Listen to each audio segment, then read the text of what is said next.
All right. Well, first and foremost, I will give credit to Iowa. I thought they obviously were the more physical football team tonight. Started really in the first half of the football game. You know, the credit there goes to really both lines, offensively and defensively. I thought they controlled the first half of the football game. There were spurts where I thought we were able to get some momentum, and as soon as we got any momentum, you know, it was penalties or us self-destructing that kind of took ourselves out of it. But the credit has to go to them and their program right now. So with that said, I'll certainly open it up to you guys for questions. First question's got to be the quarterback situation, Matt. Is there a question mark at the quarterback, or?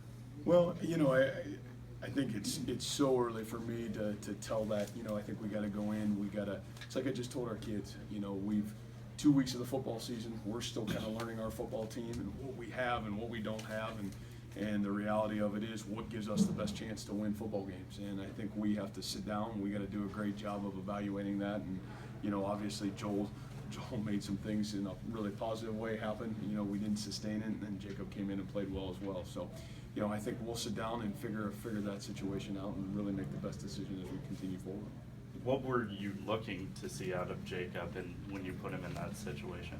Well, I think just effectively move the football, you know, and give us a chance to you know, it's kind of a game where, really a situation where we were struggling to sustain anything in the running game, but you know, giving him the ability to kind of spread the ball out and get it to our receivers. I thought he did a really good job at times doing those things, but you know, again, it didn't lead to anything in terms of points. But I thought Jacob did a nice job when he came in the game. The second week, you've had a lot of penalties again. Mm-hmm.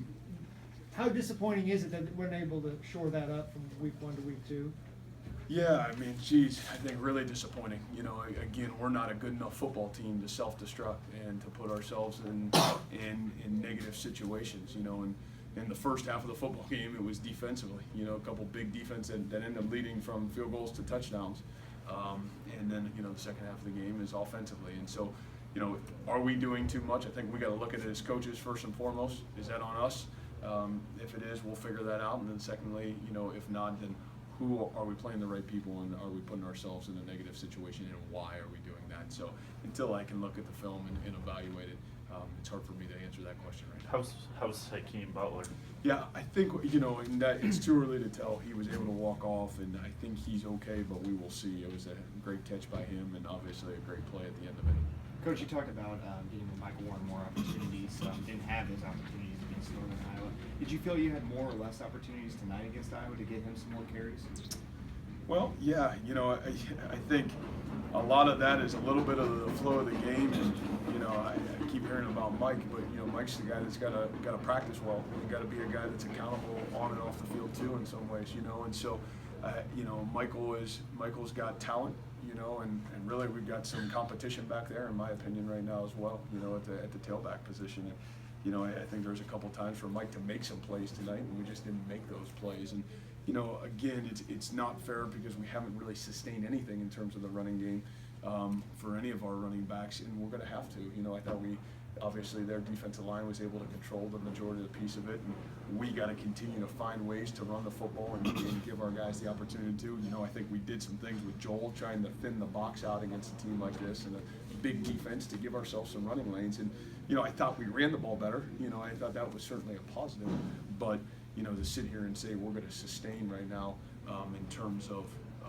success, and we got to be creative in how we run the football right now, especially against a defensive front like they had. There was so much positive energy going into camp and leading up to the season after 2 losses, and especially one like tonight. Mm-hmm. How do you bounce back from that and kind of recapture that? Well, you know, change is tough. Change is hard. You know, it's not just you know, you just don't walk in and all of a sudden everything changes. And I think the one thing we do have is we got really good kids. We got to learn how to play really good football.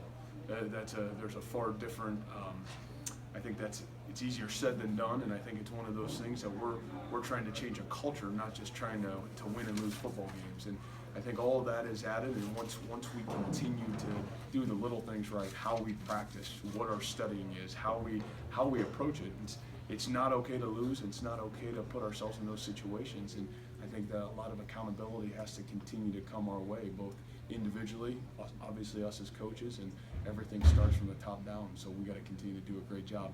But to say our kids have quit or won't play hard, I think that's really unfair, because I think our kids will keep playing really hard, and I thought they kept playing tonight and gave themselves a chance to at least stay in the football game. You talked about Joel thinning out the box, but what else can you do strategically to offset the offensive line until it starts playing Yeah. good football? Yeah, and again, Randy, I think it's just one of those things. We got to get our tight ends continuing to play well for us. I thought they were able to do some things tonight, and they were actively involved. But I think we just got to continue to find ways to do that. And obviously, one of our strengths is at the receiver corps. There's no doubt about it. And we got to continue to use those guys and create space and create matchups to give ourselves chances to be successful on the offensive side of football. So, and I think that offensive line will keep getting better. I think there was some progress made against a better defensive front than there was a week ago. But again, I got to look at it. What do we do schematically? What do we do, and how can we get ourselves better? You still say you can't throw every down? I refuse to live by that. Yes. Outside of the penalties on the defensive side, was miscommunication sometimes an issue, particularly on the Wadley touchdown? It seems like a couple guys were there and just. Well, I don't, miscommunication or missed tackles. The reality of it is, I think they're a football team where I think that, and they're going to force you to tackle and force you to tackle in space. And the reality of it is, how long will you do it until you quit or not make those plays? We didn't tackle very well in the first half of the football game. There's no doubt about it.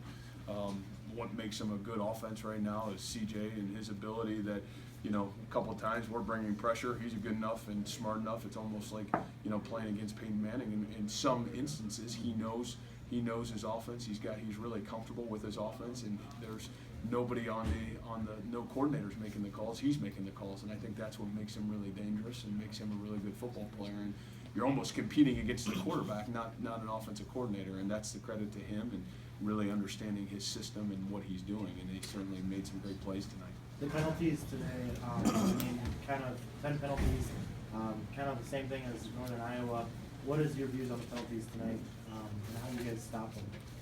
Well, it's not acceptable, number one. Number two, it's a situation where we got to figure out, are we doing too much in terms of us as coaches, where schematically they don't know what they're doing and they're creating penalties, or we got the guys that are creating those penalties, we got to get them out of the football game. And so, what kind of penalties are they? Why are those occurring? And then how do we evaluate that?